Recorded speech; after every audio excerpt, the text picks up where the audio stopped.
Médiumnité au service de l'éveil.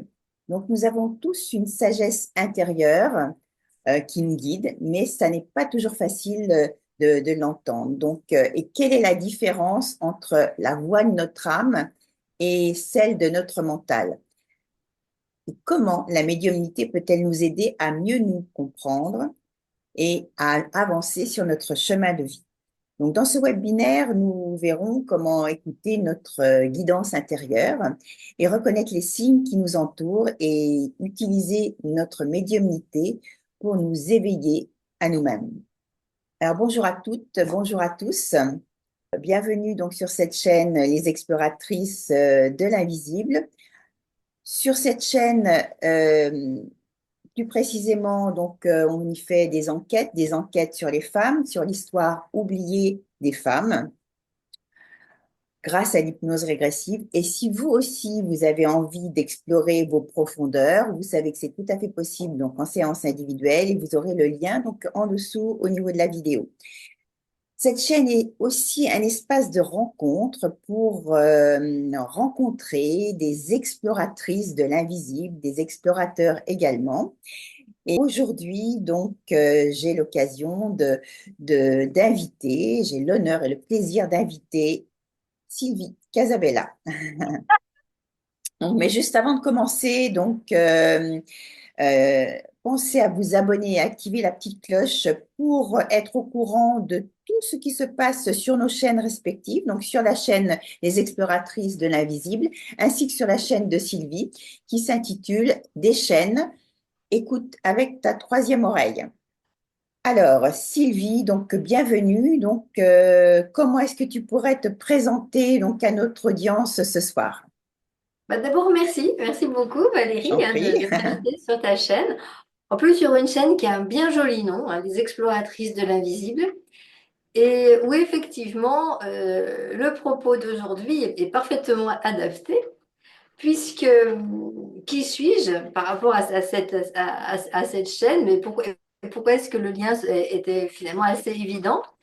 C'est parce que je suis moi-même une exploratrice de l'invisible à ma manière. Dans le sens où je suis psychanalyste de formation linguistique, de formation philosophique et humaniste, voilà, j'essaie de les mettre un petit peu dans l'ordre comme ça. Et cet exercice qui est le mien à l'écoute de l'âme, pour accompagner les personnes en direction de la guérison de leur âme, bah ça n'a pas été le fruit du hasard naturellement, comme ce n'est jamais le fruit du hasard quand on exerce dans un domaine qui nous épanouit pleinement et qui correspond à un inné. Et donc moi, mon inné, bah, il a commencé avec mon incarnation dans une famille où j'ai été au contact d'une arrière-grand-mère qui était bon, la femme chamane d'un clan itinérant. Voilà. Alors aujourd'hui, on dit chamane, dans ces clans-là, on dit sorcière, on peut dire aussi femme médecine, enfin, vous voyez. On pourra bien dire ce qu'on voudra, en tout cas, c'est la femme de sagesse, celle qui sait écouter, puis qui sait soigner pour. Alors, on ne va pas dire qu'elle avait ou que j'ai la prétention de guérir une âme, mais d'accompagner quelqu'un dans son cheminement pour aller dans cette direction-là, oui, puisque de toute manière, effectivement, travailler à la guérison progressive de son âme, il n'y a rien de plus important dans une vie, et j'ai envie de vous dire que c'est même le truc vraiment important. Le reste à côté, bah, c'est rien, c'est de la déco, quoi. Alors, quand on avait préparé donc un petit peu donc notre entrevue d'aujourd'hui, j'avais beaucoup souri lorsque tu avais dit entre psy et spi. C'est-à-dire que quelque part, il y a aussi des choses qui nous rassemblent toutes les deux, à savoir que ben, toi, tu es psychanalyste, je suis psychologue, j'ai fait aussi des études de philosophie, et puis je m'intéresse aussi à la spiritualité. Donc voilà, donc il y a beaucoup de choses effectivement qu'on a en commun. Est-ce que tu pourrais nous dire, nous en dire un petit peu davantage sur cette grand-mère donc de lignée Yéniche, Mm. parce qu'on ne sait pas Ouais. beaucoup de choses donc à propos donc de cette de ce peuple hein, donc Ah mais on en sait très peu, on en sait très peu, et puis moi-même je n'en sais pas grand-chose en vérité, parce que c'était un secret de famille chez moi, vous voyez. C'est-à-dire que moi je n'ai découvert que tardivement qui elle était, Ce que je sais, c'est que toute petite, effectivement, j'étais à son contact pour des raisons familiales. Elle s'est beaucoup, beaucoup occupée de moi dans les toutes premières années de ma vie. Et puis, c'est vrai qu'il y a beaucoup de choses qui m'ont quand même interrogée. D'abord, c'est elle qui, initialement, m'a vraiment baignée dans un bain de langage. Elle m'a entraînée sur la route des mythes. Elle m'a raconté énormément de choses comme ça. Hein, voilà. Je la voyais être en mesure d'écouter d'une manière assez inhabituelle. Mais il y avait des choses auxquelles je n'avais pas du tout prêté attention, vous voyez. Et c'est peu à peu, en allant de lien en lien, à l'écoute de cette médiumnité naturelle qui ramène donc, euh, qui ramène du fond de soi une connaissance que l'on a, mais qu'on ignore savoir. Parce que c'est ça aussi, la médiumnité. C'est pas seulement quand des personnes vont vous annoncer ce qui va vous arriver l'année prochaine, ou dans 6 mois, ou la semaine prochaine. Médium, c'est intermédiaire. Hein. Par exemple, si on a une taille M, c'est une taille médium entre la taille S et la taille L. Bon. Donc l'idée, c'est ça, c'est d'être dans une écoute qui va nous permettre de nous découvrir davantage, hein, pour être un petit peu moins dupe des apparences. Et moi, dans l'histoire, dans mon histoire et dans l'histoire de ma famille, ben, ça a aussi participé à ça. C'est-à-dire que de lien en lien, je me suis rendu compte qu'il y avait quand même beaucoup de choses qui n'allaient pas. Ne serait-ce que dans ce qu'elle racontait, Mémé, c'est mon arrière-grand-mère, hein, mais bon, moi je l'appelais Mémé, parce qu'elle se faisait appeler par un nom, Mémé Barou, qui est absolument pas le sien. Voilà. Un jour, ça a commencé comme ça. Hein. Je suis tombée sur un livret de famille et là, j'ai commencé à voir qu'il y avait des incohérences. Il y avait des incohérences aussi et surtout avec comme ce qu'elle me racontait, moi, vous voyez. Par exemple, elle me racontait quand elle était petite fille en Alsace. Ben, sur le livret de famille, il était dit que soi-disant, elle était née du côté de Saint-Étienne. Vous voyez? Il y avait des trucs, mais qui n'allaient mais vraiment pas du tout. Après, au niveau des noms de famille, je raconte ça dans mon bouquin d'ailleurs qui s'appelle Guérir son Guérir âme. son âme, oui. Il y a toute une partie du livre qui s'appelle Mémé, justement, et où je pars comme ça en enquête sur cette histoire assez incroyable, quoi. Vraiment, mais on se croirait. Vraiment, quand on part dans l'écoute d'une famille, dans l'écoute du transgénérationnel, on découvre des choses assez, assez remarquables, assez incroyables, quoi. Bon. Donc, elle avait plusieurs noms, dont un en particulier. Non, moi, je l'entendais souvent parler. Elle prononçait souvent le nom Wolf. Mais ce nom Wolf, écoutez, il existait nulle part. Ni c'était celui de son nom d'origine, soi-disant, sur les actes officiels, ni c'était celui d'une femme mariée, ni c'était celui d'un ex-compagnon, rien de tout ça. Et c'est plus tard, quand j'ai commencé vraiment à reconstituer le puzzle, que je me suis rendu compte que dans les gens du voyage, puisque c'est de ça dont il s'agit, eh bien, il y a une identité officielle, voilà, parce qu'il faut bien avoir des papiers, hein, dans le monde dans lequel on est, et puis l'identité réelle. Et Oui. l'identité réelle, elle est orale. Donc, Wolf, ben, vous l'aurez entendu, hein, forcément, c'est les loups. Et puis un jour, en discutant de tout ça avec Didier Santiago, bah, qui connaît très bien cet univers-là, puisqu'il en est lui aussi issu, il m'a dit, mais tu sais, Sylvie, que ça veut dire que tu as un lien tout particulier avec les loups. Voilà, c'est comme ça, il faut l'entendre, ça. Bon. Et c'est vrai que par la suite, quand j'ai commencé à faire des trans chamaniques, ben, malgré moi, il m'est arrivé effectivement de laisser s'exprimer ce cri. Et souvent, c'est le cri d'une louve, je le reconnais. D'ailleurs, quand je le dis, j'ai beaucoup d'émotions. C'est souvent une louve compatissante, vous voyez, qui est aux côtés de quelqu'un. Et c'est plus fort que moi, parce que ça, il faut quand même le savoir, c'est que quand on est en transe chamanique, on contrôle rien. Hein. C'est-à-dire qu'il y a une part de soi-même qui est parfaitement présent, c'est-à-dire que j'ai une part de moi qui me dit, mais qu'est-ce que tu es en train de faire, ma pauvre? Mais ça va pas quand tu es en train de te donner un spectacle. Oui, c'est ton état de Mais conscience c'est pas la modifié. peine. Hein. Je veux dire qu'il y a vraiment rigoureusement cette part de moi qui observe. Donc, c'est dont tu parlais tout à l'heure, hein, c'est ce côté quotidien, bien ancré dans la Mental, société. voilà, rationnel. Voilà. Et puis, Et puis cet autre aspect de nous-mêmes, beaucoup plus secret, beaucoup plus inconnu, et puis qui vient se manifester.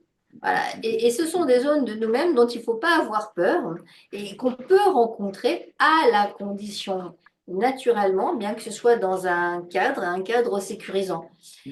Et moi, c'est pour ça que je me suis décidée un jour à transmettre et à transmettre ce langage de l'âme qu'on passe pas forcément par des transes chamaniques, hein, voilà. D'ailleurs, au moment de la retraite que j'organise à la fin du Mais mois, tu vas nous en parler plus hein, voilà, précisément du tout à 26 l'heure, hein. mars Voilà. au 3 Oui, oui, avril, oui. il va y avoir des moments de méditation et de voyage méditatif, ça c'est certain. Bon, on peut apparenter ça à de la transe, puisque transe, encore une fois, c'est un état intermédiaire, hein, donc intermédiaire, Médium. voilà, ouais, médium, voilà, c'est ça. Donc ça fait partie effectivement de l'élaboration de notre troisième oreille. Mais l'enjeu de cette retraite, bah, ce n'est pas comme dans certaines autres retraites, bah, d'emmener des gens dans un état modifié de conscience où ils ne s'appartiendraient plus. D'accord. Voilà, vous Alors, voyez, c'est je- toute la nuance, c'est-à-dire que j'ai la possibilité, et ça c'est ma grande chance et en même temps ma grande force, mais j'y suis pour rien, hein, ça m'a été transmis, de pouvoir accompagner les gens en direction d'eux-mêmes, hein, voilà, et vraiment en toute sécurité. Pour moi, la notion de la sécurité, elle est fondamentale. alors, C'est-à-dire que faire joujou avec l'âme, ça, il n'en est pas question. Et je crois que c'est quelque chose qui m'a été donné dès le début, justement, par cette arrière-grand-mère, parce que c'était une guérisseuse de l'âme et une amoureuse de l'âme, d'une certaine manière, voilà. Et, et donc, ce qu'elle m'a donné aussi, c'est le respect. Vous alors, voyez, c'est le juste, respect. Primo ne nocere. La première chose à faire, ne pas nuire. ne Voilà. pas nuire, tout à fait. Et pour en finir avec Mémé, Mais on va y eh bien, retourner j'ai à eu la Mémé. confirmation de tous les détails que j'avais Ouais, glanés de ouais. lien en lien. Parce qu'un jour, je suis allée voir le jeune frère de ma mère, parce que ma mère, bien entendu, hein, elle commençait toujours par me dire oui, oui, oui, puis après, comme par hasard, non, non, non. Vous voyez, on ne voulait pas. C'est-à-dire que le fait qu'il y avait ce nom de Wolf, par exemple, je dis, mais enfin, d'où il vient ce nom-là? Qu'est-ce que c'est que cette histoire? Mais on ne voulait pas en entendre parler, vous voyez. C'était. Il y avait des choses comme ça qui flottaient dans l'air et qui indiquaient qu'il y avait du non-dit, on va dire comme ça. Et quand finalement j'ai eu reconstruit le puzzle, je suis allée voir le jeune frère de ma mère et je lui ai dit, écoute, est-ce que ce que j'ai retrouvé là, ça te dit quelque chose? Parce que toi, tu étais jeune, mais tu étais quand même plus âgé que moi. On n'avait pas un gros écart d'âge, mais suffisamment pour qu'il sache. Et il m'a confirmé, quoi. Il m'a dit que quand les gens du voyage passaient par là, ils arrivaient, et ils avaient les bras chargés de cadeaux pour allouer, j'ai des frissons partout. Et il se trouvait que parfois il était là et qu'il lui disait, tu sais, tu es des nôtres. Puis il disait aussi, tu sais, ta grand-mère, parce que pour lui c'était sa grand-mère, tu sais, ta grand-mère, c'est une femme très sage. Voilà. Donc là, moi, ça m'a fait du bien parce qu'il est venu apporter confirmation d'abord de cette enquête à laquelle je me suis livrée. Et ça m'a aussi apporté des éclaircissements sur des sensations, sur des images que j'avais. Voilà. À certains moments, dans certains états de rêve éveillé, ben, je me voyais, moi, vous voyez, vraiment comme ces femmes du voyage. Je me représentais comme ça.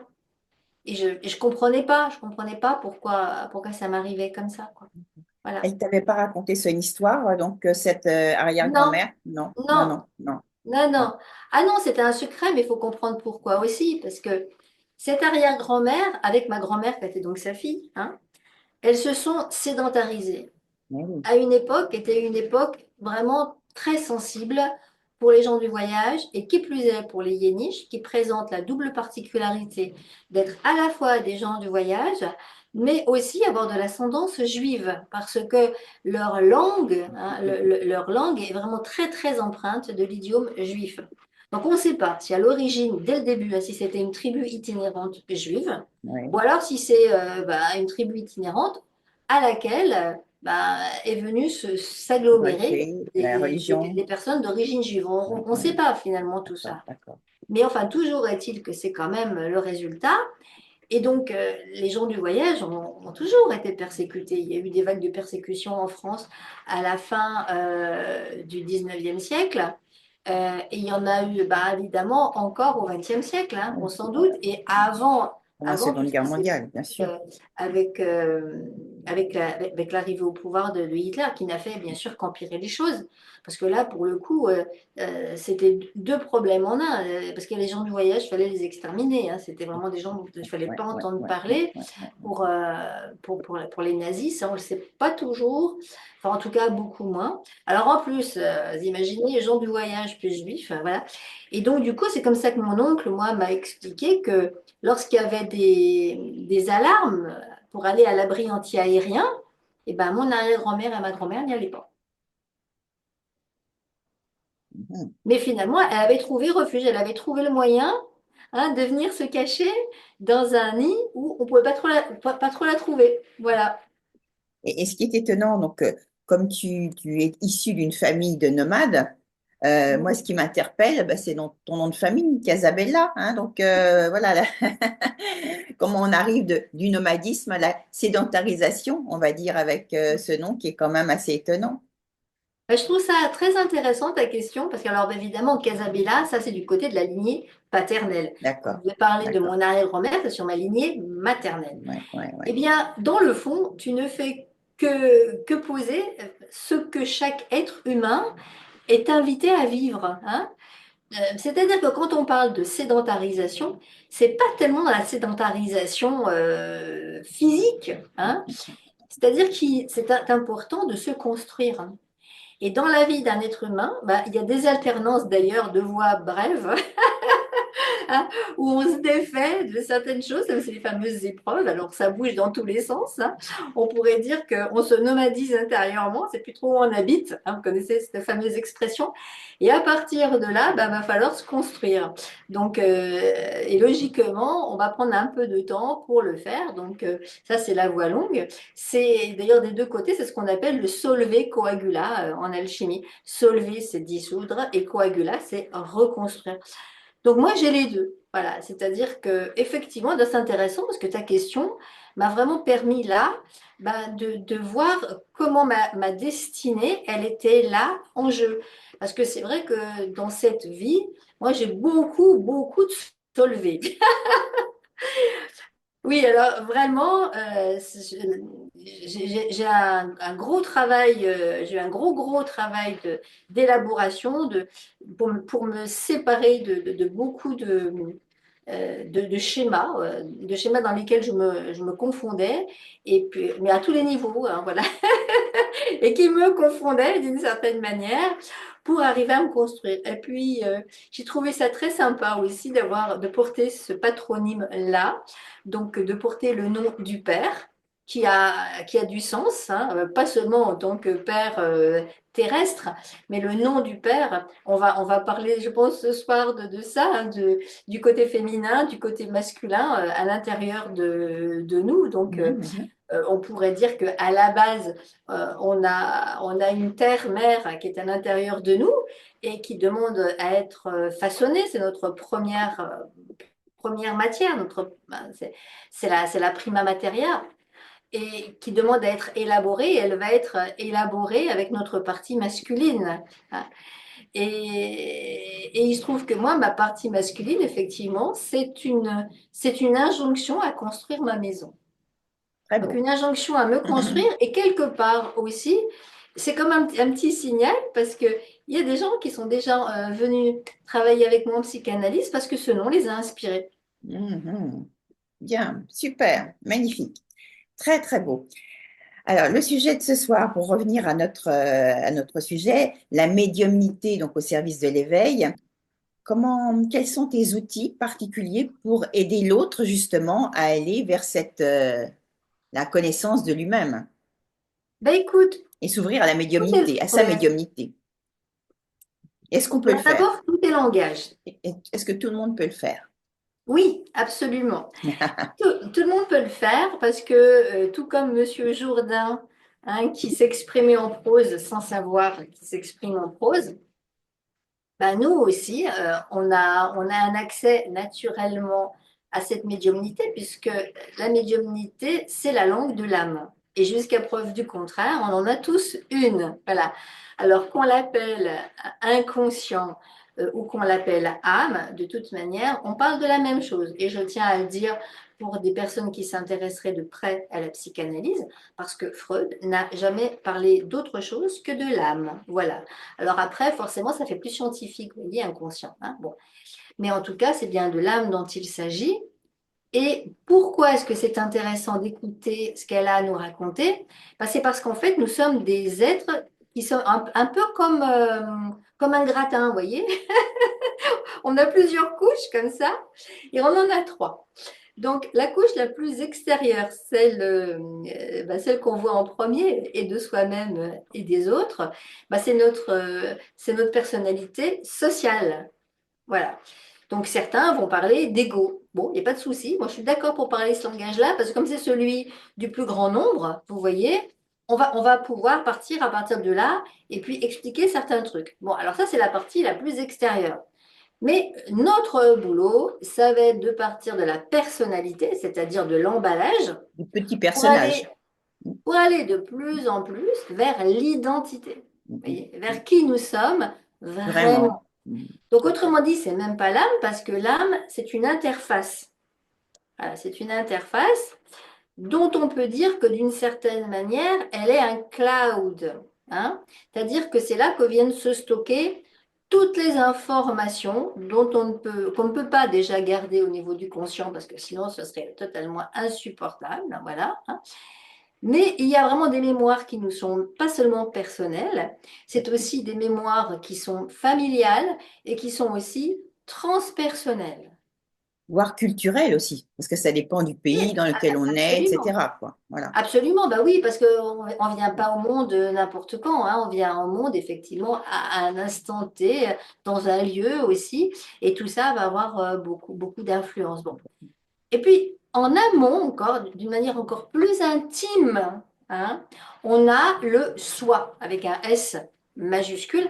Alors, on peut l'appeler soi, on peut l'appeler notre partie éveillée, on peut l'appeler notre partie divine, on peut l'appeler le Christ en soi, on peut l'appeler notre chaman intérieur. Bon, vous voyez, il y a des tas de mots de noms hein, Voire qu'on peut lui donner. subconscient, voilà. L'essentiel, c'est d'entendre que c'est le lieu de la connaissance avec un C majuscule. Voilà, c'est le lieu de l'éveil, mais de l'éveil absolu, on pourrait dire. Vous voyez, là où tout est possible. Qu'est-ce que tu mets derrière le mot éveil? Ah, eh bien, Parce que bah, voilà, on parle beaucoup d'éveil actuellement, hein, donc voilà, c'est intéressant de clarifier un petit peu et puis voir, voilà, quelle est ton approche à toi, quelle est ta propre définition. bien, moi, je vais me référer à ce que disent les grands anciens. C'est aussi simple que ça. Lorsque Platon nous dit connais-toi toi-même et tu connaîtras l'univers et les dieux, il a tout dit. Les chamans, quel que soit le lieu dans lequel ils sont, hein, puisque chacun avec leur manière d'être. D'ailleurs, je parle de chamans, mais ailleurs, vont s'appeler guérisseurs, par exemple, voyez, ou vont s'appeler druides. D'ailleurs, moi, quand on me parle de chaman d'Europe du Nord, ça me fait marrer, parce que chaman, à l'origine, c'est un mot russe. Bon, Complètement. donc dans l'idiome de ces tribus-là, ça m'étonnerait fort que le mot qui soit utilisé à l'origine, ce soit le mot chaman. Il y en a forcément un, hein, mais peu importe. L'idée, c'est de se souvenir que c'est un être qui est en capacité de voyager dans ces trois mondes. D'ailleurs, on le dit, hein, monde d'en bas, monde moyen et monde d'en haut. Bon. Et l'enjeu, c'est de faire quoi peu à peu? C'est de se connaître pour connaître le monde, puisque l'idée, c'est que nous ne sommes qu'un aspect du monde, que c'est un aspect auquel on n'est pas connecté la plupart du temps. Voilà. On ne se rend pas compte qu'on est dans une fleur de vie. Et ça, la notion de fleur de vie, pour moi, elle est importante. Très À ce beau. titre, c'est vrai que Jung a beaucoup travaillé là-dessus, sur la notion de fleur de vie et sur la notion d'inconscient collectif. Ce qui signifie que le microcosme, et ça, c'est l'alchimie qui le dit, est comme le macrocosme, et donc avec des interactions. Ce qui veut dire qu'à partir du moment où nous travaillons dans notre microcosme et où nous nous métamorphosons, nous participons aussi à métamorphoser le monde. Alors l'éveil, c'est être de plus en plus conscient de ces liens vivants. C'est aussi simple que ça. Donc, je parlais tout à l'heure de Platon, il y a cette métaphore de la grotte qui me semble très importante. Et puis, elle est importante, et puis surtout, alors, elle est ultra simple à comprendre. Voilà. Parce qu'on est tous, plus ou moins, dans la grotte, à prendre. Est-on encore sorti de la grotte? C'est ça la question. Non, mais on est bien Hein, d'accord, hein. voilà, On oui, est bien tous sûr. plus ou moins. Bon, après, à certains moments, on peut peut-être avoir quand même retiré déjà certains voiles. L'idée, c'est de se confondre avec des ombres, avec nos ombres, hein, de se confondre avec des projections. C'est-à-dire se confondre avec quoi? Ben, c'est avec tous ces référents sociaux, familiaux, ce que maman, papa a voulu de nous-mêmes. Vous voyez, bon. Donc, autrement dit, tous ces habits de scène, certainement certains très scintillants, mais qui ne font que cacher qui nous sommes véritablement. Et se Voilà. défaire de tous nos schémas, hein, qu'ils soient Oui. familiaux, Oui. sociétaux, Ben, l'idée, c'est culturels. Mm. vraiment de se retourner, hein. D'ailleurs, moi, j'aime beaucoup cet arcane-là du tarot que je vous montre, Le pendule, le, oui. le pendu. Et regardez, vous le retournez, il danse. Ouais. Dans Voilà. sa Mais vie. n'empêche que Mhm. quand il est comme ça, c'est pas une position des plus confortables, on est d'accord. C'est Mais vous clair. pouvez regarder que les bourgeons, là, montrent bien que là, il est à l'envers, le brave homme. Donc, à certains moments, nous aussi, nous sommes à l'envers. Et, la- et quand une situation est comme ça, elle nous invite à nous retourner. Et là, on voit qu'il est dans le bon sens. Il danse. Il a ramené de la vie. Donc, avancer dans le cheminement vers l'éveil, c'est de plus en plus vivant. Et on le sait à cause de ça, parce qu'on ressent de plus en plus de pulsions de vie. Voilà, c'est un indicateur qui est très clair. Et donc, on se déshabille de plus en plus. D'accord? Ouais, voilà, Donc, on enlève tous nos oripeaux, oui. et oui, mais c'est Ouais, mais c'est exactement ouais, ça. ouais. Donc, l'éveil, ce n'est ni plus ni moins que ça.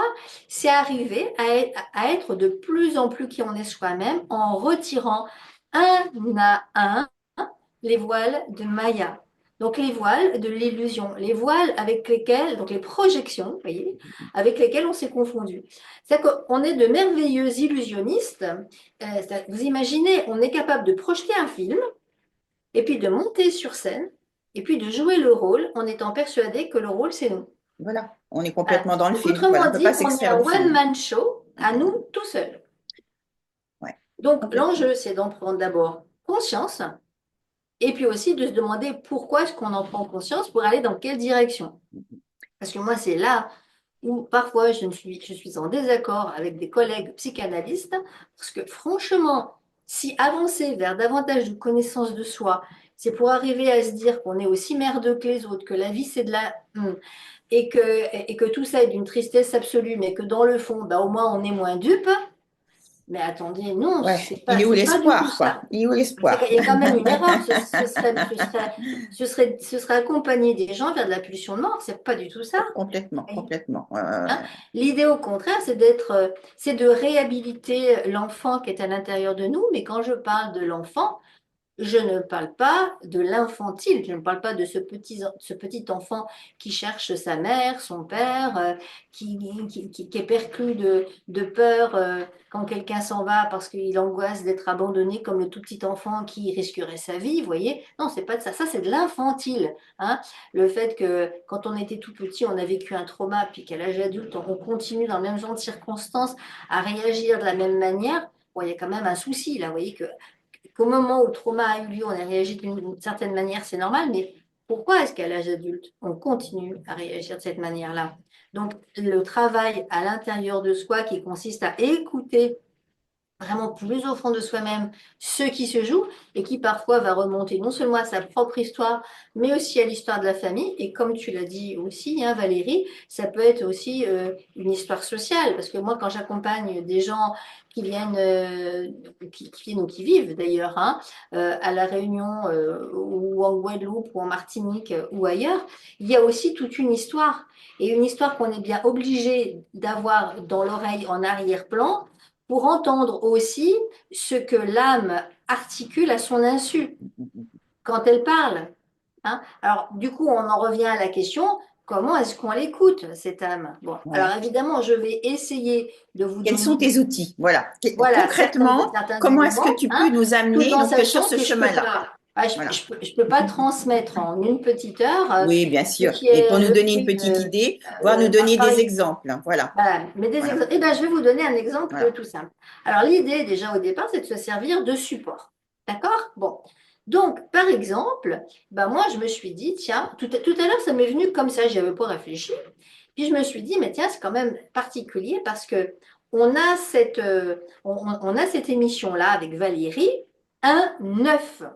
Hein. C'est On est à vrai. Et 9. on est en année 9 aussi. Hein, Eh voilà. bien, mais justement, nous y arrivons. Ah, mais Alors je que te ce n'est laisse. pas du tout, vous imaginez, élaboré en amont, il faut absolument C'est vrai, qu'on c'est fasse vrai, une c'est vrai, c'est émission le vrai. 9. Non, ça s'est produit comme ça s'est mis à 16 heures, bah, tout simplement parce que on a observé que au niveau des algorithmes, ça marchait pas trop mal sur 16 heures, puis finalement, ça sera pas 16 heures, mais peu importe. Nous, on s'est quand même donné un rendez-vous à 16 heures.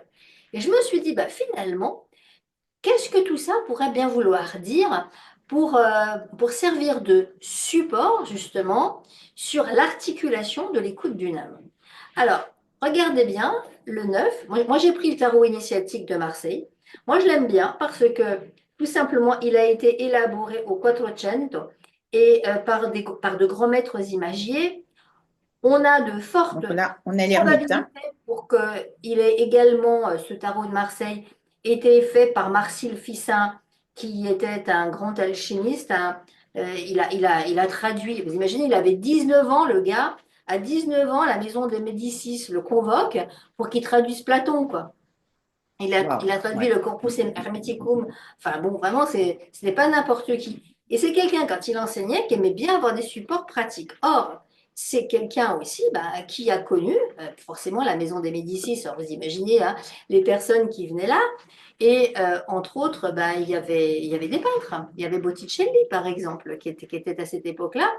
Et vous voyez, regardez, si je vous montre cet arcane-là, est-ce qu'elle vous rappelle pas quelqu'un La naissance de Vénus? de Vénus, voilà, de De Vénus. Botticelli, qui Bah, était magnifique. on Hein. y reviendra. Donc, on a des probabilités comme ça pour se dire que sans doute, Marcille Fissin a collaboré avec Botticelli pour rassembler dans le tarot initiatique de Marseille un enseignement s'adressant directement à notre âme. Alors, j'ai d'ailleurs fait, et puis d'ailleurs Valérie était là parce qu'elle m'avait servi de Oui, je t'ai cobaye, servi de cobaye la dernière une fois. émission Voilà, c'était voilà, une émission sur le fantastique. sujet que vous Voilà. retrouverez donc sur ma chaîne, Voilà, on mettra le lien où également. j'apprends Ouais. précisément comment on peut mettre en pratique pour soi le tarot initiatique de Marseille. Je pense que je referai des petites émissions comme ça parce que ça me semble bien C'est utile. très, Alors très donc, on parlant, en revient. effectivement. Vous comprenez maintenant pourquoi je vous parle de ce support-là. C'est pas le fruit du hasard. C'est parce que je sais qu'il y a tout l'enseignement des archétypes qui façonnent un être humain qui sont là dans ce tarot initiatique de Marseille. Donc, quand on voit l'ermite, regardez bien, il a la lumière à l'intérieur de sa cape. C'est un homme qui est âgé et qui regarde à l'intérieur de sa cape. Autrement dit, il met la lumière dans son L'intérieur, intériorité. tout à Il fait. cherche à voir un peu, il cherche à être un peu plus au clair avec ses pulsions à l'intérieur de lui, avec, on pourrait dire, ses animaux intérieurs. Eh bien, c'est à ça que ça sert, une médiumnité au service de l'éveil, c'est-à-dire au service du sacré, au service de la spiritualité. Et à ce titre, elle prend un nom très particulier. On l'appelle la langue des oiseaux.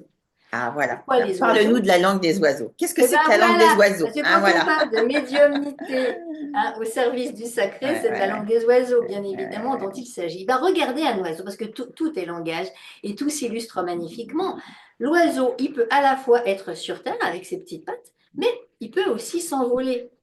Il peut donc sublimer. Ben, figurez-vous que c'est exactement le cheminement qui est attendu de nous, puisque nous sommes faits, comme je vous l'ai dit, de trois niveaux. Au niveau ben, de notre moi-corps, de notre personnalité sociale, mais on a aussi une âme et puis on a aussi un esprit, c'est-à-dire vraiment ce guide-là qui est quelque part à l'intérieur de nous et qu'on cherche à connecter, vous voyez, à travers cette langue subtile que va pour nous interpréter l'âme qui est dans un entre, vous voyez, que cette âme, comme elle est entre l'esprit, d'une part, et puis notre ego, bah, elle connaît les deux langues, donc elle sert d'interprète. Voyez. Du coup, c'est pas pour rien si on peut dire que ça pourrait être le lieu où pourrait vivre le dieu Hermès, par exemple. Voyez. ouais. Puisque le dieu Hermès, qu'est-ce qu'il faisait? Ben, il allait conduire les messages du bas vers le haut et du haut vers le bas, de manière à ce que les personnes puissent évoluer. Hein. Bon. Alors, j'étais donc en train de vous parler du tarot initiatique, j'étais en train de vous parler de toute la connaissance du monde qui s'y trouve, et j'étais donc en train de vous parler de l'ermite, qui cherche dans sa terre noire, pourquoi faire? Pour en extraire sa lumière. Donc la terre noire, c'est quoi? Ben, c'est tout simplement ce que je viens de vous dire à l'instant, c'est notre ego. Hein, alors là-dedans, il y a de tout. Hein. Il y a à la fois des choses qui vont bien, puis des choses qui vont pas bien, mais en tout cas, c'est relativement dense, si vous voyez ce que je veux dire. Mais on pourrait dire que c'est une lumière condensée. Voilà, hein. C'est une lumière condensée, d'ailleurs, on le voit bien parfois.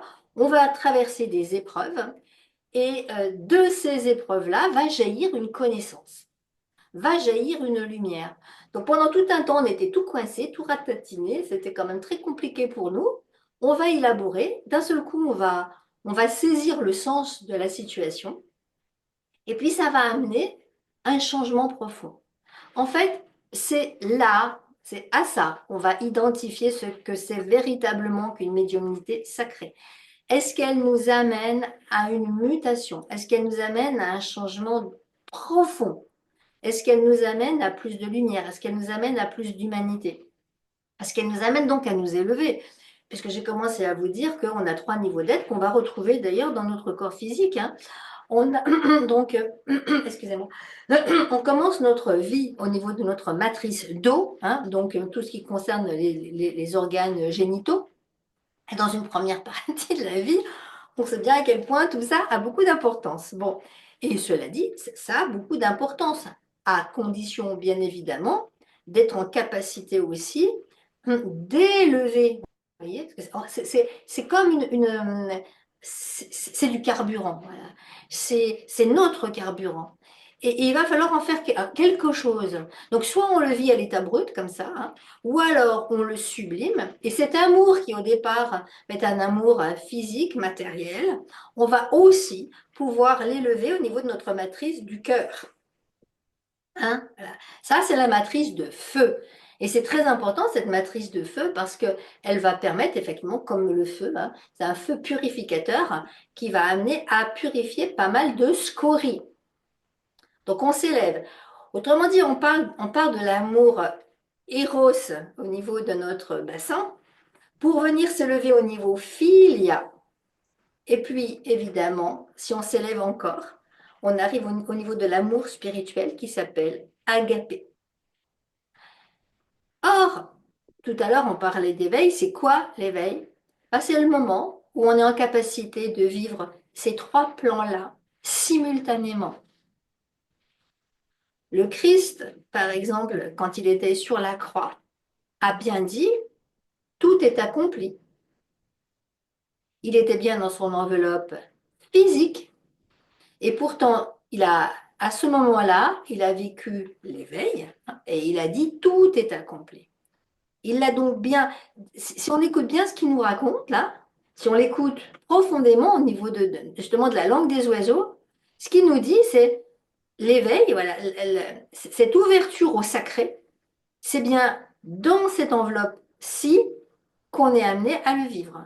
D'ailleurs, honnêtement, de vous à moi, où voulez-vous que ça soit vécu si c'est pas là, hein? Bon. Et sur la croix, il y a un autre enseignement.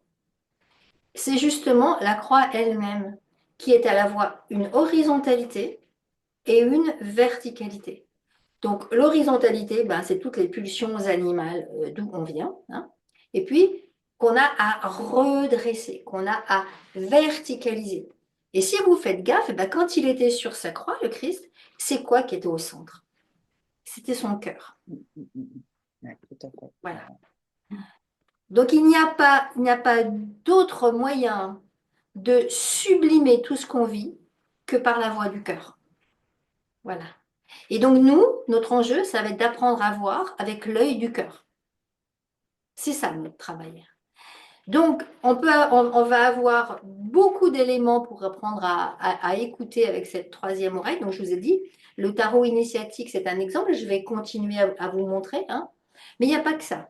Évidemment, vous connaissez tous, hein, je suppose, ces jeux de mots qu'on fait régulièrement. Quand je vous parle d'âme-our, par exemple, bah, entendez-le du côté de âme-our, de l'âme de lumière, parce que our, hein, en langue ancienne, c'était lumière. Donc l'amour, quand on aime, notre enjeu, c'est ça, c'est d'aller en direction de cet amour inconditionnel. Voilà, finalement, si je reformule la question, ben, être dans l'éveil, c'est être dans l'amour inconditionnel, mais le vivre vraiment, et le vivre dans un éternel présent. Voilà, dans notre incarnation, sans oublier notre incarnation. Oui, mais tout à fait, parce que, Mm, parce que mm, de toute manière, c'est quand même dans cette incarnation-ci qu'on a la matière à sublimer, de toute façon. Voilà. Et donc, cette langue des oiseaux, effectivement, on peut l'entendre au niveau linguistique, au niveau des liens qui vont se faire, au niveau linguistique, bien sûr, mais pas seulement. Ce n'est qu'un aspect. Alors, on verra si ce soir, cet aspect-là se présente. Euh, D'ailleurs, on fera peut-être un peu de lien avec ce qui nous est arrivé avant de démarrer le direct. Voilà. On verra de quoi ça Pourquoi ça n'a cause. pas fonctionné, hein, voilà, alors que tout était en place, hein, voilà, donc je n'ai pas compris, mais bon, voilà, ça devait être comme ça. Et ben voilà, tu viens de me donner un exemple. Fonctionner. Quand j'entends fonctionner, j'entends fonction et j'entends né. Ah, Voilà.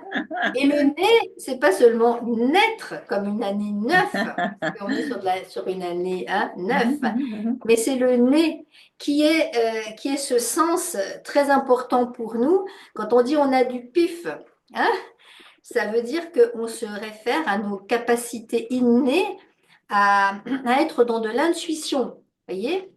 Ben, l'intuition fait partie de cette médiumnité naturelle dont je vous parle. Voilà. Donc, fonction née, voilà, ben, on y est. L'enjeu, c'est de lâcher ce qui est de l'ordre d'une cérébralité trop importante, qui prendrait trop d'importance, que c'est le problème de la société dans laquelle on est, oui, alors, le problème, à l'origine, c'en est pas un. On a tous besoin d'avoir à la fois une subtilité sensible et aussi avoir de l'autre côté une capacité à amener de la rationalité. Autrement dit, on a une partie de nous qui se met en résonance, qui résonne comme un tambour. Et c'est cette partie-là, très subtile, à laquelle est attachée notre médiumnité. Et on a une autre partie qui résonne, hein, voilà. Et on a besoin absolument des deux pour avancer dans la vie. Parce que quand on se met en résonance, c'est important qu'à un moment donné, on dégage du sens, non?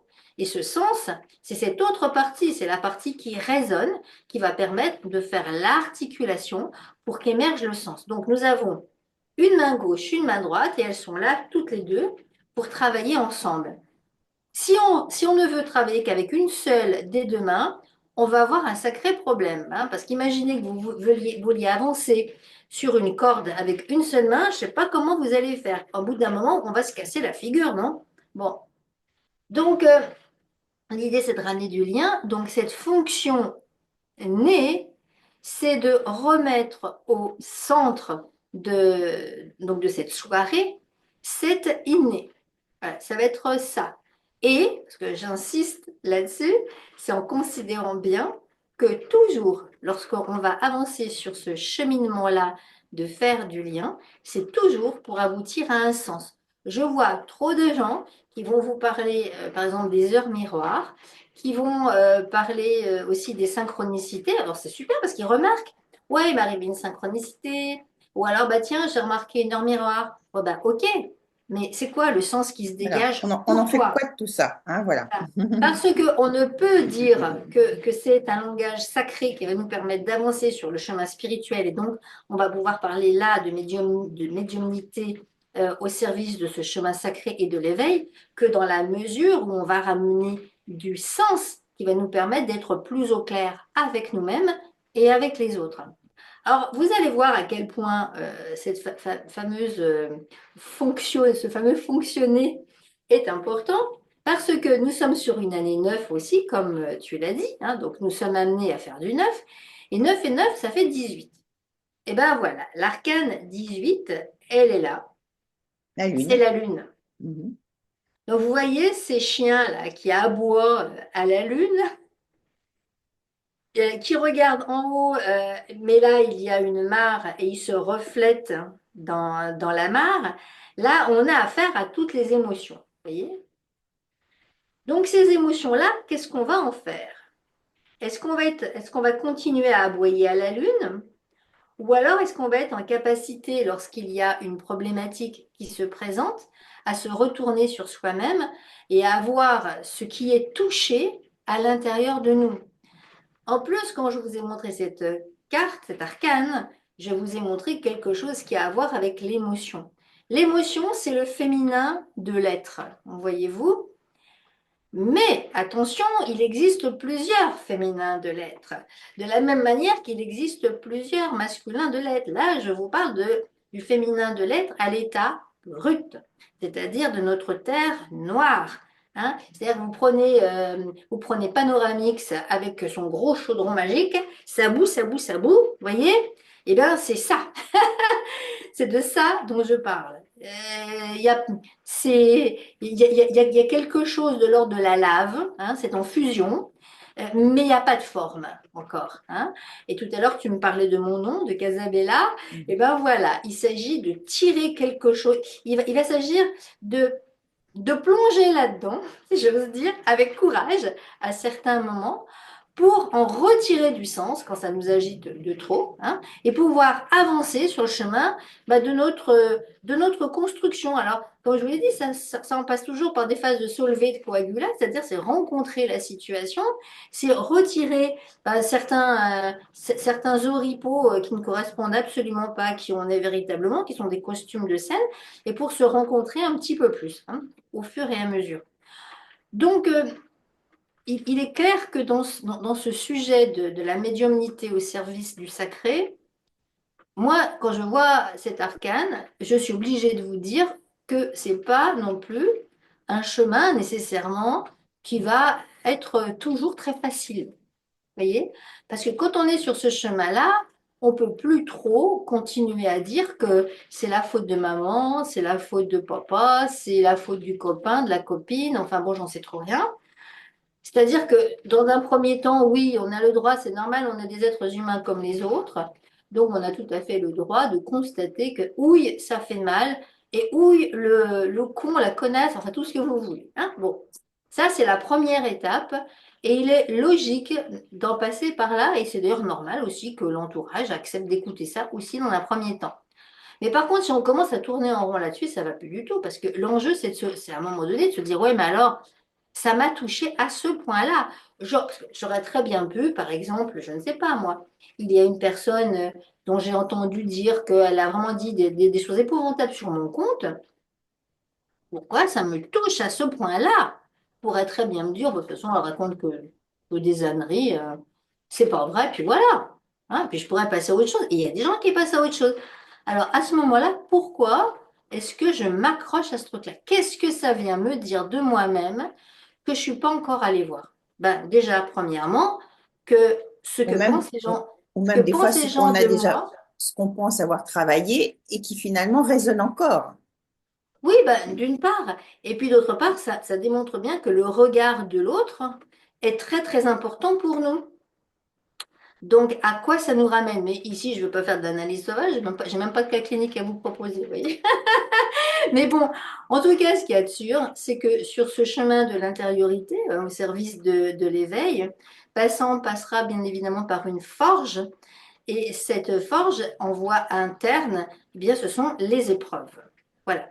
Et les épreuves qui vont passer au sas du cœur. Parce que le feu de notre forge ben, se trouve à cet endroit-là, voyez-vous. Alors ensuite, il se trouve que notre rendez-vous de ce soir eh bien, a lieu au mois de mars. Hein. Bon, très intéressant parce que c'est encore du féminin, hein, je vous signale. C'est encore du féminin. Donc là, on C'est est avec l'impératrice. l'impératrice, voilà. Voilà, hein, c'est l'impératrice. Juste après, on aura l'empereur. On voit qu'elle est bien assise sur son trône. Pourtant, regardez bien à l'arrière, il y a des ailes. Donc, elle ne demande qu'une chose, c'est à ce que s'élève son œuvre. Et son œuvre, elle nous la montre parce que son sceptre part de son ventre, ce qui nous montre qu'elle est enceinte. Mmh. Évidemment, c'est pas à comprendre comme étant enceinte d'un bébé, hein.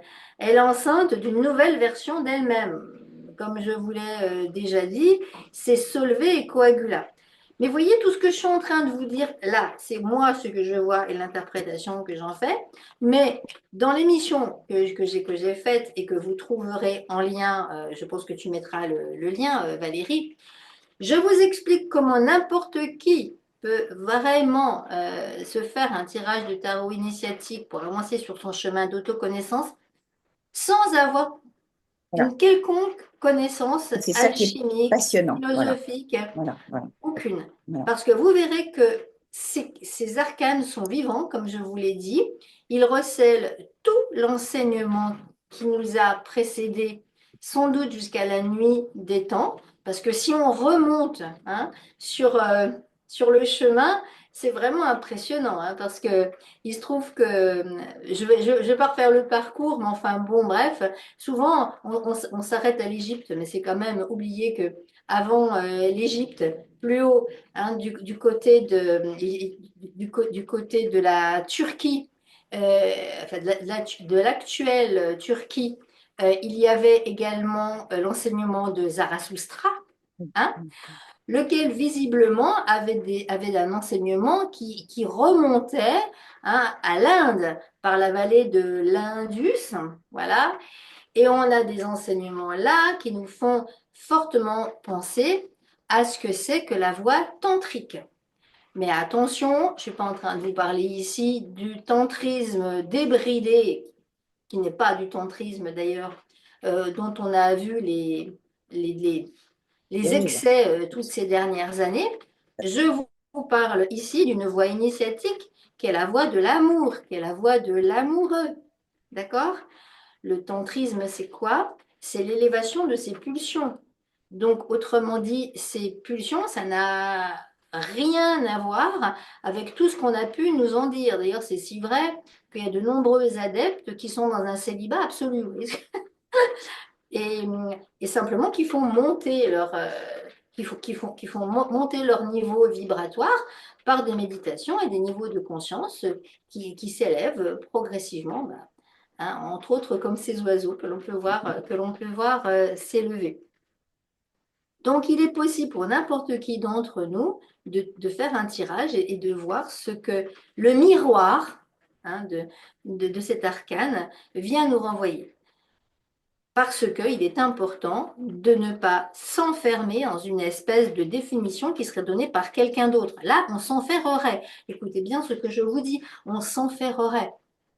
Ce qui est vivant, c'est ce qui vient de chacun d'entre nous, c'est ce qui se renouvelle. J'aime beaucoup l'expression que tu as eue tout à l'heure, Valérie, sur la notion du nomadisme intérieur. Hein. C'est-à-dire que on, on est des non-dupes, des personnes qui sont de moins en moins dupes, hein, des non-dupes qui errent. Voilà. Hein. Ce qui a fait dire à un célèbre psychanalyste que notre cheminement, c'est de devenir des non-dupères. C'est exactement ce que je suis en train de dire. Bon, Alors, bon, je vais pas non plus épiloguer sur le sujet, vous irez voir la vidéo, mais tout ça pour vous dire que ça commence à nous donner du sens, cette histoire.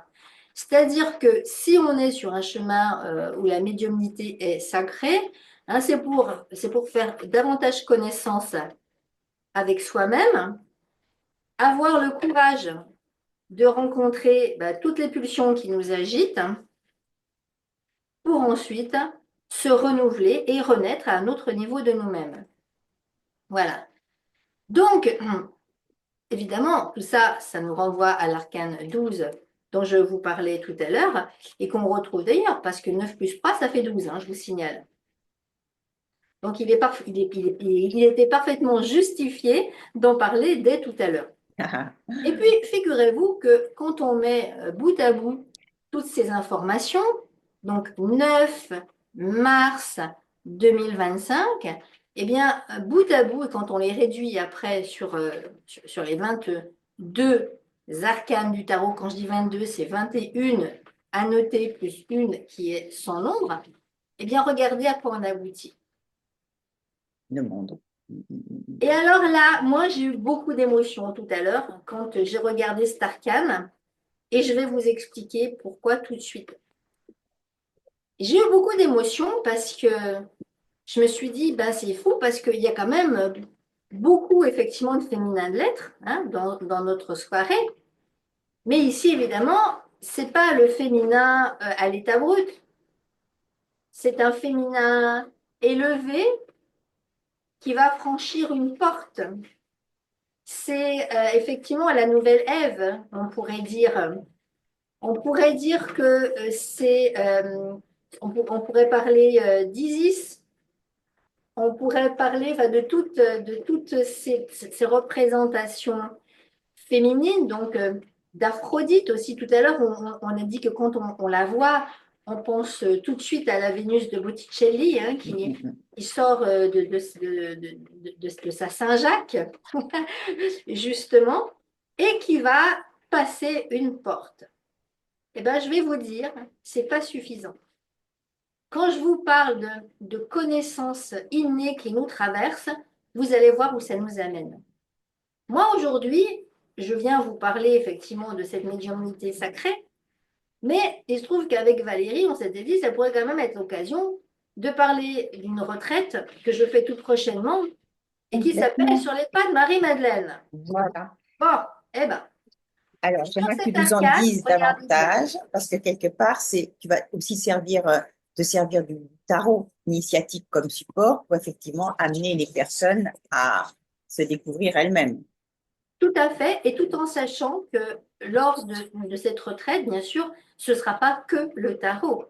Je vais vous apprendre aussi à vous mettre à l'écoute de ce qui vient du plus profond de vous-même, à le calibrer, à le mettre en lien. Je vais vous apprendre aussi dans la nature, à vous mettre en écho avec les esprits de la nature, qui ne sont, enfin, quand on dit les esprits de la nature, en fait, qui ne sont ni plus ni moins que le miroir de votre âme. Vous voyez, c'est vraiment, pour moi, c'est très important de pouvoir transmettre ça. C'est cette mise comme ça en écho, en correspondance. Hein, voilà. Donc, là, autour de cet accomplissement, puisqu'elle elle va franchir la mandorle, il y a la présence des 4 animaux de pouvoir qui représentent chacun l'un des apôtres du Christ. Vous savez que nous avons 4 évangiles officiels. Ils sont les 4 ici.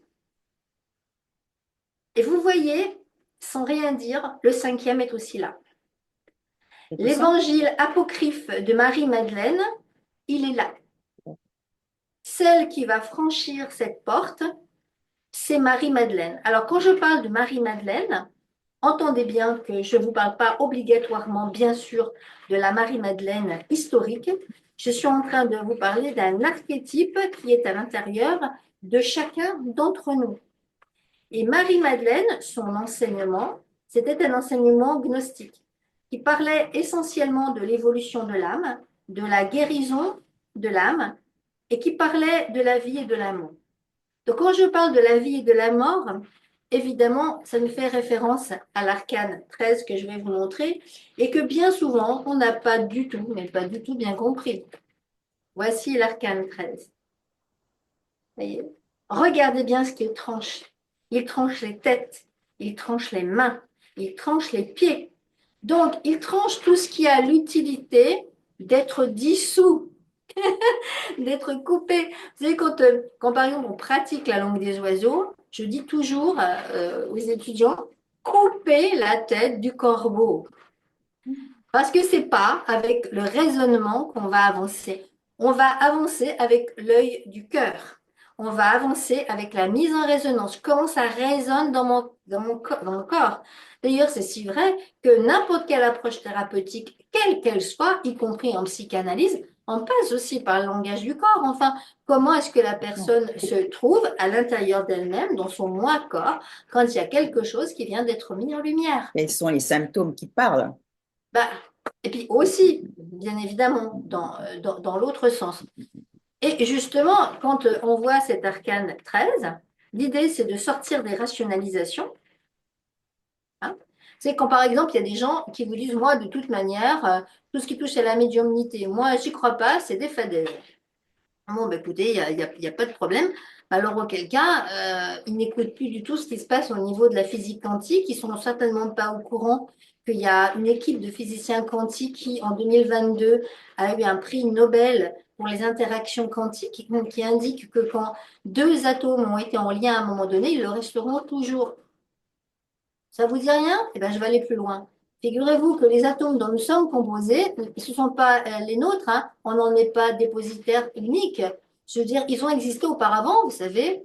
Je veux dire, le jour où on va mourir, tout ça va retourner à la nature. Et peut-être qu'à l'intérieur de nous, on a des atomes d'écureuil, de diplodocus, de poils à frire, vous voyez, je ne sais pas, enfin, d'étoiles aussi. Pourquoi pas? Donc, autrement dit, tous ces atomes que nous portons et qui nous composent, qui ne nous appartiennent pas en propre et qui ont donc préexisté, qui existeront après nous, sont donc empreints non seulement de notre propre histoire, mais de l'histoire aussi de ce, je dis bien ce, parce que je ne sais pas ce que c'était peut-être une montagne, qu'est-ce que j'en sais aussi, qui est là de manière infinitésimale à l'intérieur de moi-même. Et tout ça, c'est une histoire. Et une histoire aussi qui a forcément une influence. Donc, on est bien sûr tous interconnectés pour ces raisons-là. Et puis alors, on pourrait encore en dire beaucoup plus. Donc, les rationalisations, elles tiennent pas la route. Voilà, elles tiennent pas la route dans le sens où l'information est première. Exemple, quand on dit que l'information est première et que l'information informe la matière, y compris ces gens qui tiennent des propos qu'ils croient extrêmement rationnels et qui ne le sont pas, ont sans doute oublié que avant de partir en vacances, ils ont élaboré sur le fait de partir en vacances. Vous voyez? Il y a eu l'information de j'ai envie de partir en vacances, et donc qu'est-ce que je mets en place pour l'information précède la matière. Ben, c'est comme ça dès le début, y compris pour l'être humain. D'ailleurs, un jeune être humain, quand il vient au monde, ben, il est le résultat de ça. Madame a élaboré sur ce bébé à venir. Monsieur aussi, quelque part, et un jour de leurs deux rêves, eh bien, un bébé est venu. Un bébé a pris corps. Mais il existait préalablement, hein, dans les rêveries d'une petite fille, peut-être, hein, qui jouait à la poupée, et peut-être d'un petit garçon qui se disait un jour qu'on serait papa. Il y a donc une information vivante qui est là, qui est à notre portée, puisque c'est elle qui nous a façonnés.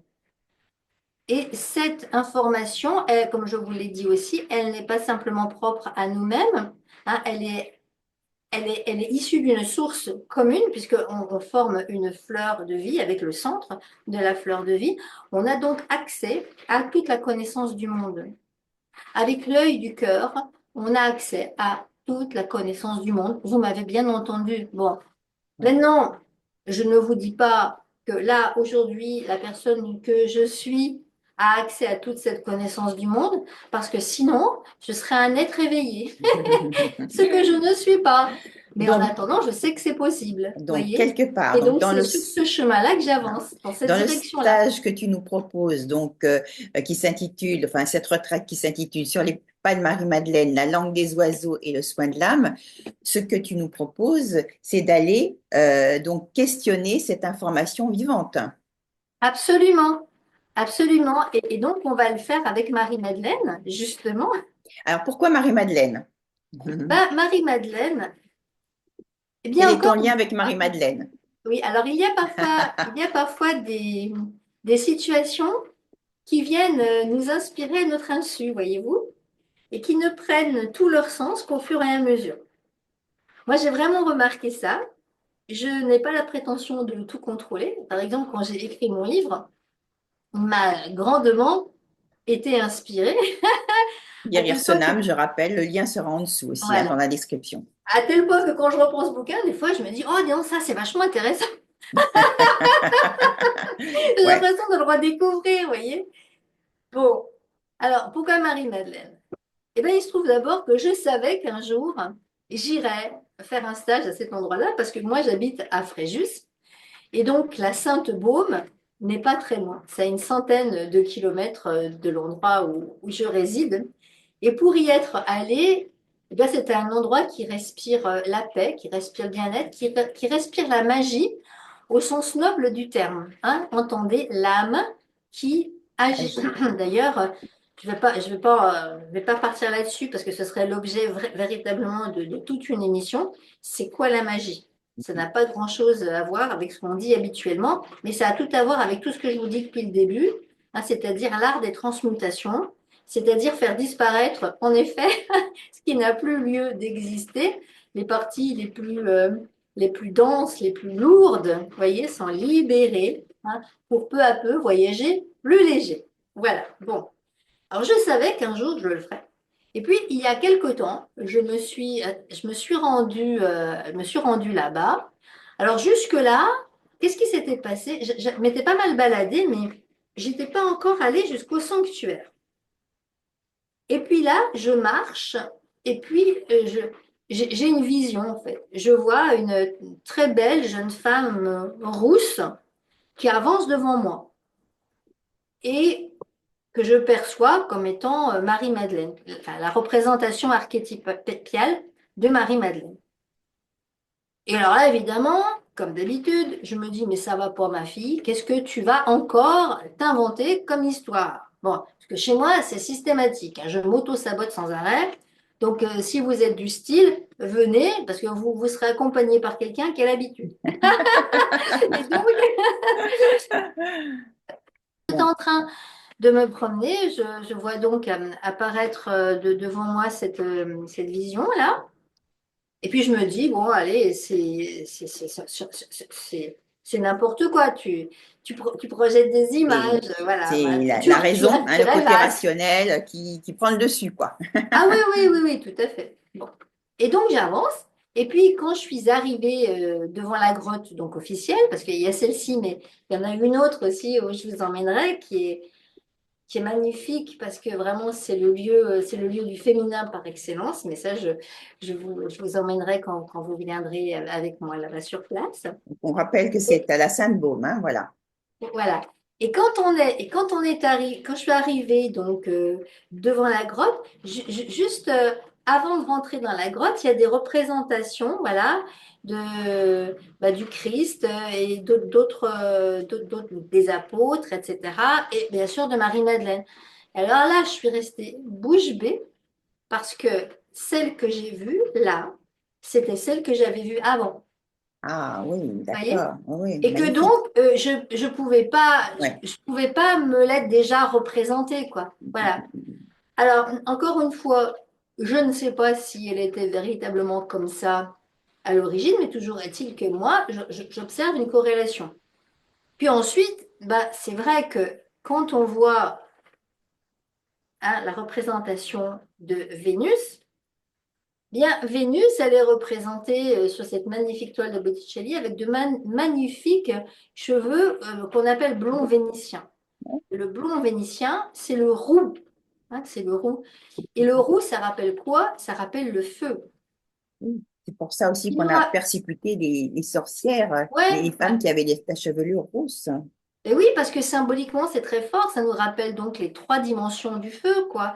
C'est-à-dire au départ, comme je vous le disais, eh ben, le feu qui se trouve au niveau de notre bassin, là où on commence notre vie, vous voyez, c'est pour ça dire qu'on parle d'une Vénus du matin et d'une Vénus du soir aussi, hein. La Vénus du matin, ben, ah, on la connaît bien. Allez, vas-y, que je me remette un petit peu de rouge à lèvres. Oh, bah, j'ai un rendez-vous, j'y vais vite, il faut que je séduise, voilà. Et puis, peu à peu, il rentre une autre forme de beauté, une autre forme d'amour. Donc, je parlais d'élévation au niveau du cœur, et puis après, la quête spirituelle, vous voyez, c'est ces trois aspects-là. Donc, il y a vraiment cette indication du roux, du côté du feu, et des trois feux que l'on a à traverser et qu'on a à vivre.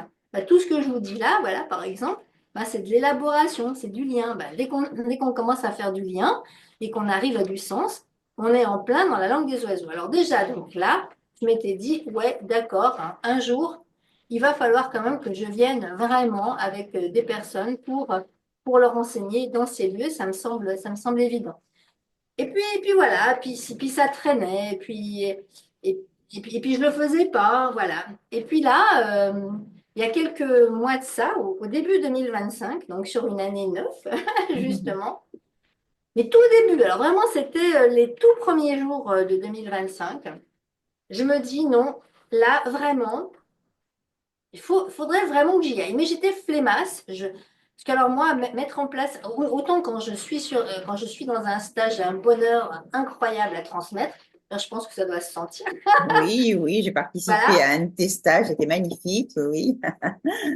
Voilà, j'aime ça. Puis c'est spontané, c'est voilà, c'est ma destinée quoi de faire ça. Donc j'avais très envie, mais alors tout le côté mise en place, tout le côté allez vas-y, il va falloir que j'informe les gens que etc.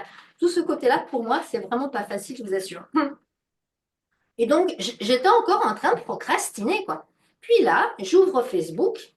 Et je vois quelqu'un qui est en train de dire, est-ce que vous connaissez quelqu'un qui ferait un enseignement sur la médiumnité? Je me dis, bah ça, alors c'est quand même vraiment curieux. Et comme c'est quelqu'un que je connaissais par personne interposée, je lui ai envoyé un message, je lui ai dit, bah écoutez, moi, j'avais pensé effectivement faire un stage, mais c'est sur la médiumnité couplée avec les soins de l'âme, parce que j'apprends ça aussi. Hein, comment est-ce que on va pouvoir aussi accompagner d'autres personnes? C'est pour ça d'ailleurs que une formation comme celle-là, c'est aussi bien pour prendre soin de soi, puis on peut s'arrêter là et c'est super. Hein. Ouais, et soin Ça des peut être autres. aussi Hein. ben, pour écouter un peu plus les autres, et pour les thérapeutes, c'est formidable, parce que du coup, il y a vraiment une écoute qui est vraiment différente quoi, à la fin du stage. Et donc je lui dis que ça va être un peu différent, mais je ne sais pas encore si je vais le faire dans ma région ou si je vais le faire plutôt en Espagne, parce que je connais un endroit aussi qui me parle beaucoup et qui est plein d'endroits sacrés, magnifiques et d'endroits qui guérissent quoi. Je lui dis ça. Et puis là-dessus, je me rends compte qu'on est le 4 janvier. Oui, là, on est en plein dans la langue des oiseaux. Hein. Suivez-moi bien, étape après étape. C'est les liens, ça. Et là, je me dis, on est le 4 janvier. Et le 4 janvier, c'est quoi? C'est l'anniversaire de mariage de ma fille. Je me dis, mariage marial. Et ben écoute, c'est simple, je ne veux pas me casser la tête. Énergie mariale, Marie-Madeleine. Waouh. Mhm. Voilà. D'accord. Et c'est comme ça, effectivement, que j'en suis arrivée au fait que ben, c'était juste que cet enseignement soit celui de Marie-Madeleine. Voilà. Et puis, il se trouve que, honnêtement, je-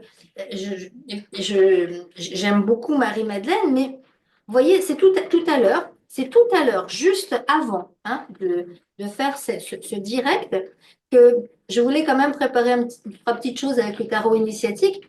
Et c'est comme ça que je suis arrivée donc à la synthèse. Et que d'un coup, ça m'a sauté à la figure. Que, en fait, les cinq apôtres, ils sont là, quoi. Voyez, tout le monde vous parle des quatre apôtres, mais c'est pas vrai. Il y en a cinq. La cinquième, elle est tellement là, en plein milieu, ben, qu'on la voit pas. Donc c'est quand même hallucinant. C'est vraiment l'éléphant en plein milieu du couloir, quoi. Il est tellement là qu'on le voit pas. Ouais. Voilà, donc c'est vraiment sur ce féminin sacré que nous portons à l'intérieur de nous Alors, tout en sachant, je vous l'ai dit, qu'on a du féminin et du masculin sacré, que ça, pour moi, c'est très important. C'est pas l'un ou l'autre, c'est vraiment les deux, main droite, main gauche. Et que d'ailleurs, pour qu'on puisse faire évoluer en toute sécurité ce féminin sacré, il faut du cadre. Et ce cadre-là, c'est notre masculin sacré qui nous assure la sécurité. Oui, ça c'est important, effectivement, hein. Mm. Donc là, par rapport à cette retraite, est-ce qu'il y a des prérequis particuliers? Est-ce que tout le monde peut y assister? Est-ce que c'est ou c'est uniquement réservé aux thérapeutes qui ont besoin de se perfectionner en ayant un outil là qui va leur apporter justement une autre vision, c'est-à-dire une autre ouverture sur le sens, hein, sur comment faire du sens d'une autre manière, hein. Ben, en fait, c'est vraiment ouvert à tout le monde, puisque nous sommes tous appelés sur ce chemin du sacré, que notre chemin, c'est de voir qui nous sommes vraiment, de nous retourner. On est sans arrêt en train de se projeter dehors, dehors, dehors. Et Oui, là, l'enjeu, c'est de se retourner oui, d'aller pour vers voir soi. notre Oui, intériorité. oui, C'est, oui, vous oui. voyez, c'est vraiment ça Mm. qu'elle nous montre.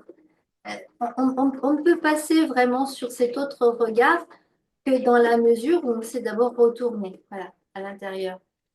Donc, ça veut dire quoi? Ça veut dire que pour peu qu'il y ait ce désir-là, de faire cet apprentissage-là, ne serait-ce que de venir une semaine pour prendre soin de soi. Je sais qu'il y a des gens qui vont venir et qui vont pas du tout avoir envie de remettre en application les, les outils, je veux dire, que je vais donner.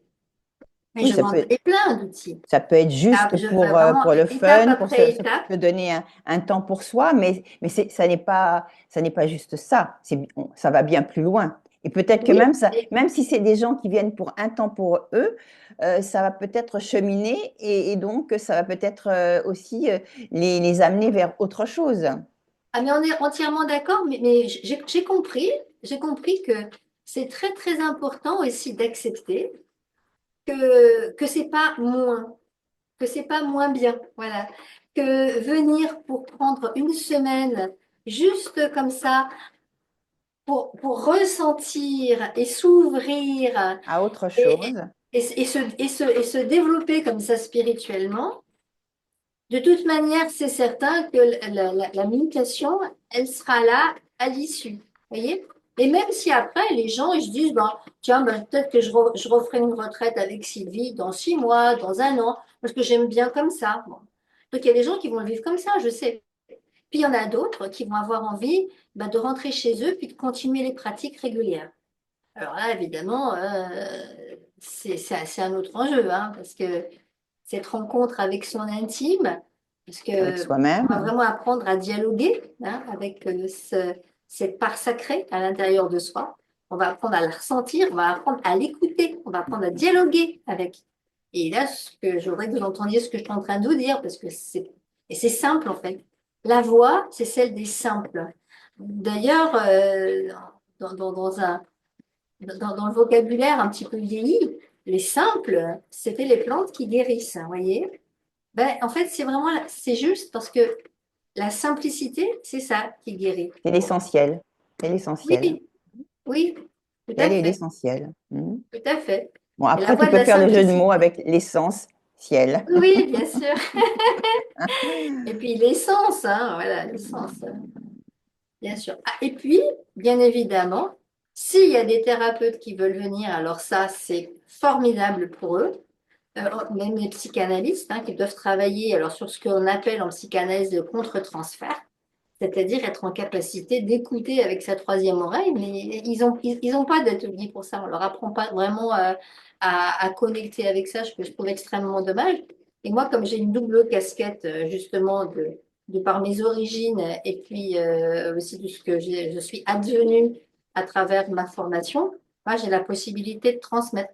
Et puis, pas que les psychanalystes, parce que n'importe quel thérapeute a vraiment intérêt d'être à l'écoute. Et justement, on va aussi faire des exercices là-dessus. Complètement. On va Complètement. apprendre à se mettre en résonance, voyez, à travailler à deux et apprendre à se mettre en résonance. On va aussi se mettre en résonance en fleur de vie.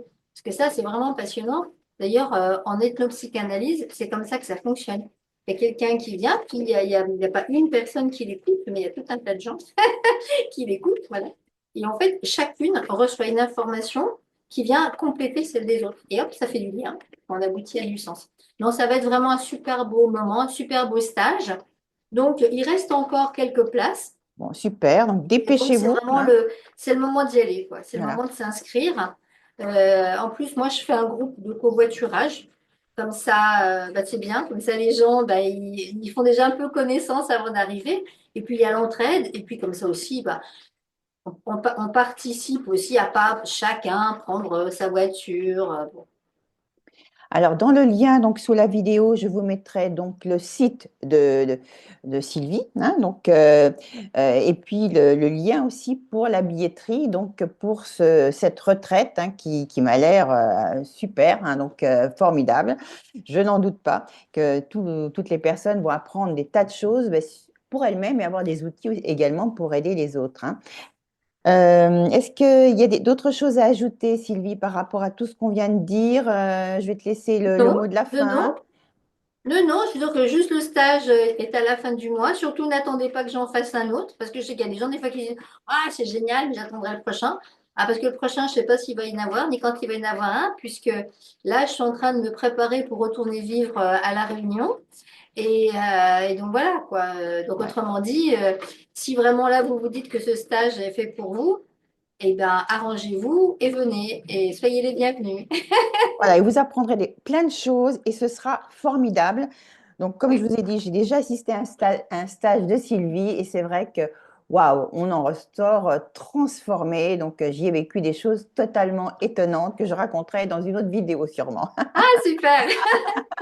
Non, mais c'est vrai que quand on découvre une autre version des choses, et une version des choses à laquelle on n'est pas habitué et qui pourtant ben, existe bien. Voilà. Ouais, eh ouais, complètement. Donc, merci beaucoup, donc, Sylvie, d'avoir participé donc, à ce webinaire, avec les quelques incidents techniques qu'on a eus. Bon, voilà, on s'est retrouvés un petit peu toutes les deux, mais c'est pas grave, hein, donc ça devait se faire comme ça. C'était vraiment un plaisir que de partager toutes ces informations avec toi. Ça a été vraiment très, très riche. Je t'en remercie. Donc, et Ben, avant, écoute, franchement, Valérie, merci, merci de m'avoir invitée. Ça a je t'en aussi prie. été vraiment très, très plaisant. Voilà. Donc, c'est toujours un plaisir, en tout cas, de se retrouver. Donc, avant de nous quitter, donc, je vous dis de vous abonner donc, à nos chaînes respectives, les exploratrices de l'invisible, d'activer la cloche pour ne rien manquer, d'aller voir également la chaîne de Sylvie. Donc, inscrivez-vous sur sa chaîne qui s'intitule Des chaînes et écoute avec ta troisième oreille. Donc, voilà, tout un programme. Merci infiniment, Sylvie, et je vous dis à très, très bientôt. À très vite. Au revoir. Bye bye. Allez, à très Ciao, ciao. bientôt! Bye bye.